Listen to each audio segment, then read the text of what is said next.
ఈరోజు ఇదివరకు అక్రమ మద్యం తరలింపు కేసుల్లో కానీ లేకపోతే మిగతా కేసుల్లో మనం మద్యాన్ని డిటెక్ట్ చేసిన కేసుల్లో మనకి డిప్యూటీ కమిషనర్ అనంతపూర్ గారి నుంచి ఆదేశాలు రావడం జరిగింది. దానికి సంబంధించి ఈరోజు డిస్ట్రక్షన్ ఇక్కడ చేయడం జరుగుతుంది. ఇదివరకు మన ఎస్సీబీ ఇన్స్పెక్టర్ భార్గవరెడ్డి నేతృత్వంలో ఇదివరకు మనం చాలా కేసులన్నీ డిటెక్ట్ చేయడం జరిగింది. వాటి వివరాల్లోకి వెళ్తే మొత్తం 89 కేసుల్లో గాను ఈరోజు దాదాపు 2348 లీటర్ల మద్యాన్ని ఇక్కడ ధ్వంసం చేయడం జరిగింది.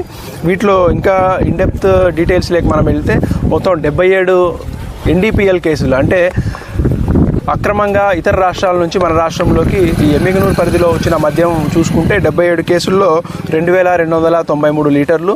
అదేవిధంగా సొంత రాష్ట్రం సంబంధించి అక్రమంగా తరలింపు కేసుల్లో 12 కేసుల్లో 54 లీటర్లని ఈరోజు ధ్వంసం చేయడం జరిగింది. దానికి సంబంధించిన పంచనామాని మిగతా ఏర్పాట్స్ అన్నింటినీ మనం ఈరోజు మీడియా ముఖంగానే నిర్వహించడం జరిగింది.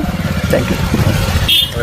మీద ఒకసారి మద్యం కేసుల్లో పట్టుబడిన వ్యక్తుల మీద బైండ్ ఓవర్ మనం చేస్తున్నాము. బైండ్ ఓవర్ చేసిన తర్వాత దాన్ని బ్రీచ్ చేయడం జరుగుతుంది. బ్రీచ్ అంటే మళ్ళీ బైండ్ ఓవర్ చేసినప్పటికీ అదే వ్యక్తి అలవాటు ప్రకారంగా మళ్ళీ అదే నేరాన్ని చేసినట్లయితే వాళ్ళ దగ్గర చట్టపరమైన ఈ శిక్షలతో పాటు వాళ్ళ దగ్గర బైండ్ ఓవర్ని మనం సమ్ అమౌంట్కి బైండ్ ఓవర్ చేసి ఉంటాం. దానికి సంబంధించి బ్రీచ్ అయినట్లుగా మన ఎగ్జిక్యూటివ్ మ్యాజిస్ట్రేట్ ఎంఆర్ఓ దగ్గర నుంచి వాళ్ళకు ఒక ఆర్డర్ ఇప్పించి వాళ్ళతో కూడా ఫినాన్షియల్ లాస్ వాళ్ళకి జరిగే విధంగా డబ్బులు కూడా మనం కట్టించడం జరిగింది. దానికి సంబంధించి ఒక ఇటీవల కాలంలోనే 40,000, 40,000, 20,000 అట్లా చాలా కేసుల్లో కూడా మనం ఫినాన్షియల్ లాస్ జరిగే విధంగా కూడా చేయడం జరిగింది.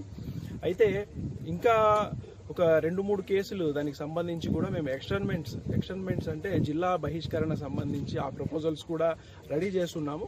అవి కూడా తొందరలో కూడా అవుతాయి. అంతేకాకుండా వాళ్ళ మీద ప్రివెంటివ్ డిటెక్షన్ పీడీ యాక్ట్ కింద కూడా చర్యలు కూడా తీసుకుంటాం ఫ్యూచర్లో. కుమార్